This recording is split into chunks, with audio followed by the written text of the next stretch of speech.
എല്ലാവരുടെയും അനുവാദത്തോടുകൂടി നമ്മുടെ 79ാമത്തെ സ്വാതന്ത്ര്യ ദിനാഘോഷത്തിൽ 79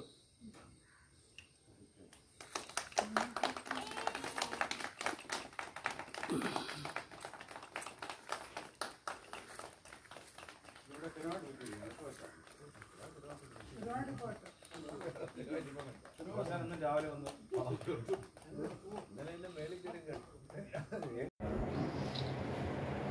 79ാമത് സ്വാതന്ത്ര്യ ദിനം ആഘോഷിക്കുന്ന ഈ വേളയിൽ എൻ്റെ ഈ സ്വാതന്ത്ര്യം കിട്ടുമ്പോൾ ഈ ഇരിക്കുന്നതിൽ ആരെങ്കിലും ഉണ്ടോ എന്ന് എനിക്കറിയത്തില്ല. നമ്മളൊക്കെ അതിന് ശേഷം ഉണ്ടായിരുന്നു ഇല്ലേ? അച്ഛനുണ്ടോ? ഇല്ലേ? ഒരുപാട് പേരുടെ ധീരമായ സഹനം നിറഞ്ഞ പ്രവൃത്തിയോട് ഫലമായിട്ടാണ് ഇന്ത്യ രാഷ്ട്രീയ സ്വാതന്ത്ര്യം നേടിയത്. 1947 ഇന്ത്യ സ്വതന്ത്രമായി. എന്നാൽ നമ്മളത് ചിന്തിക്കുകയാണെങ്കിൽ ഒരുപാട് കാര്യങ്ങളിൽ ഇന്ത്യ ഇന്നും പിന്നോക്കം നിൽക്കുന്ന ഒരവസ്ഥയാണ് കാണുന്നത്.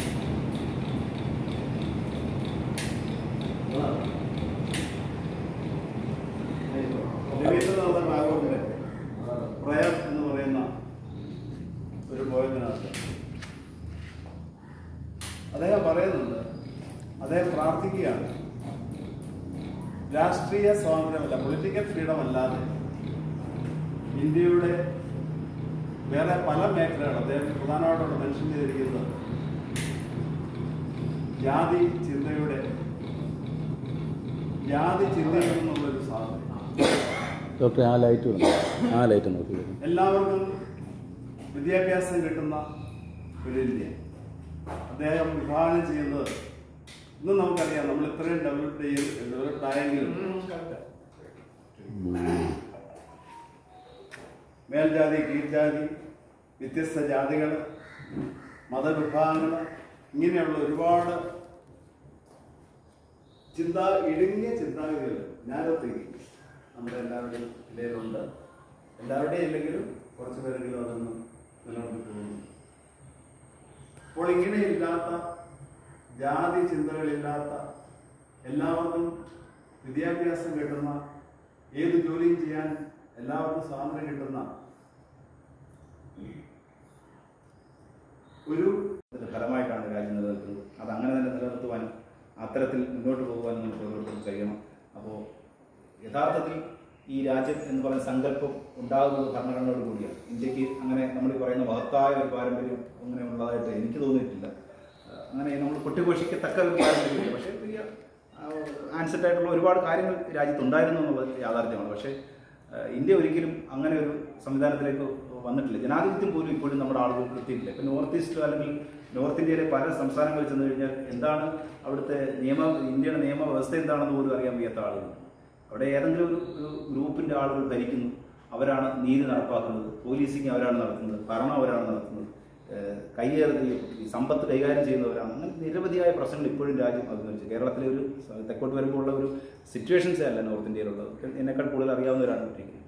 അപ്പോൾ അങ്ങനെയൊക്കെയുള്ള പ്രശ്നങ്ങൾ ഇപ്പോഴും നിലനിൽക്കുന്നു. ഇപ്പോഴും ജനാധിപത്യത്തിൻ്റെ യഥാർത്ഥ അർത്ഥത്തിലേക്ക് രാജ്യം എത്തിയിട്ടുണ്ട് എന്നുള്ളത് പരിശോധിക്കേണ്ട കാര്യം തന്നെയാണ്. അങ്ങനെ ഉണ്ടായിട്ടില്ല എന്നാണ് എനിക്ക് എൻ്റെ എളിയ വായനയിൽ നിന്നും മനസ്സിലാക്കാൻ സാധിച്ചിട്ടുള്ളത്. അതിലേക്കൊക്കെ എത്താൻ ഓരോ സ്വാതന്ത്ര്യദിനവും ഓരോ റിപ്പബ്ലിക് ഡേയും നമുക്ക് പ്രചോദനമാകട്ടെ എന്നുള്ളതാണ് ഏറ്റവും പ്രധാനപ്പെട്ട കാര്യം. നമുക്ക് നമ്മളുടേതായ ഒരു കോൺട്രിബ്യൂഷൻ ഇക്കാര്യത്തിൽ ചെയ്യാൻ സാധിക്കും എന്ന് പറയുന്നത് ഓരോ we the people of India എന്ന് തുടങ്ങുന്ന പ്രിയാമ്പിളോടുകൂടി ആരംഭിക്കുന്ന ഇന്ത്യൻ ഭരണഘടന അതിൽ ഉയർത്തിപ്പിടിക്കാനും അതിൻ്റെ മൂല്യങ്ങളെ ഉയർത്തി കാണിക്കുന്നതിന് നമുക്ക് സാധിച്ചാൽ അതാണ് രാജ്യത്തോട് ചെയ്യാവുന്ന ഏറ്റവും വലിയ രാജ്യസ്നേഹം. ഇപ്പോൾ രാജ്യസ്നേഹത്തെ പറ്റി പോലും ഏറ്റക്കുറച്ചിലാണ്. രാജ്യസ്നേഹം കൂടിയ കൂട്ടർ, കുറഞ്ഞ കൂട്ടർ, അങ്ങനെയൊക്കെ ഉണ്ടല്ലോ. അപ്പോൾ അതൊക്കെ ഒരുപറ്റ ആളുകൾക്ക് മാത്രമേ രാജ്യസ്നേഹം ഉള്ളൂ എന്നൊരു പക്ഷം പറയുന്നു. മറ്റു ചിലർ രാജ്യസ്നേഹം ഇങ്ങനെയല്ല പ്രകടിപ്പിക്കുന്നതെന്ന് പറയുന്നു. അങ്ങനെ പിന്നെ കുറെ കൂടി വിശാലമായ ചിന്താഗതികൾ വരുന്നു. രാജ്യത്തിൻ്റെ ദിനം ആശംസിച്ചുകൊണ്ട് ഞാൻ അവസാനിപ്പിക്കുന്നു.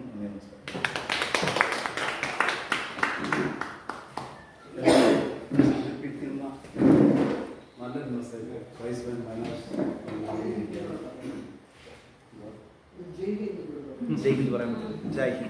മനോരമയിൽ നിന്ന് ഞങ്ങൾ പ്രതീക്ഷിച്ചിരുന്ന ഒരു 10 മടങ്ങുള്ളൊരു ഔട്ട്പുട്ടാണ് ഇപ്പോൾ നമുക്ക് കിട്ടിയിരിക്കുന്നത്. കൂടുതൽ അവസരങ്ങൾ അദ്ദേഹത്തിന് നൽകണം, കിട്ടട്ടെ. അത് ആയതുകൊണ്ടായിരിക്കും വേറെ പ്രശ്നമാണ്. ശരിക്കും നോർത്ത് ഇന്ത്യയിലുള്ള പ്രശ്നങ്ങളെക്കാളും വളരെ വ്യത്യസ്തമായ പ്രശ്നങ്ങളാണ് ഇവിടെ നേരിടുന്നതെന്നാണോന്ന് അറിയില്ല. രാജ്യസ്നേഹം അല്പം കുറവുള്ള ഒരു വിഭാഗമായിട്ടാണ് മലയാളികൾ എപ്പോഴും തോന്നിയിട്ടുള്ളത്. എന്തായാലും കേരളം നമ്മുടെ ഇന്ത്യക്കും പൊതുവെയുള്ള എല്ലാ വിവിധ രാജ്യങ്ങളിലും കേരളം മലയാളികൾ നൽകിയ സംഭാവനകൾ നമ്മൾ ഒരിക്കലും മറക്കാൻ പാടില്ല. പക്ഷേങ്കിൽ അഭിമാനബോധമുള്ള രാജ്യസ്നേഹമുള്ള ആൾക്കാരായിട്ട് നമുക്കെല്ലാം തുടരാൻ കഴിയട്ടെ എന്ന് മാത്രം ആശംസിക്കുന്നു. എല്ലാവർക്കും നല്ലൊരു ചർച്ചയ്ക്കുള്ള വിഷയമുണ്ട്. പക്ഷെ ടൈം ഇല്ലാത്തത് കൊണ്ട് ചർച്ച ഇവിടെ നിർത്തുകയാണ്. നല്ലൊരു രാജേഷ് ഡോക്ടർക്കും നല്ല നല്ല മെസ്സേജസ് തന്നതിന് നന്ദി. പ്രസിഡന്റിന് പ്രത്യേകം നന്ദി. എല്ലാവരോടുമുള്ള നന്ദി ഒറ്റ വാക്കിൽ സമർപ്പിച്ചുകൊണ്ട്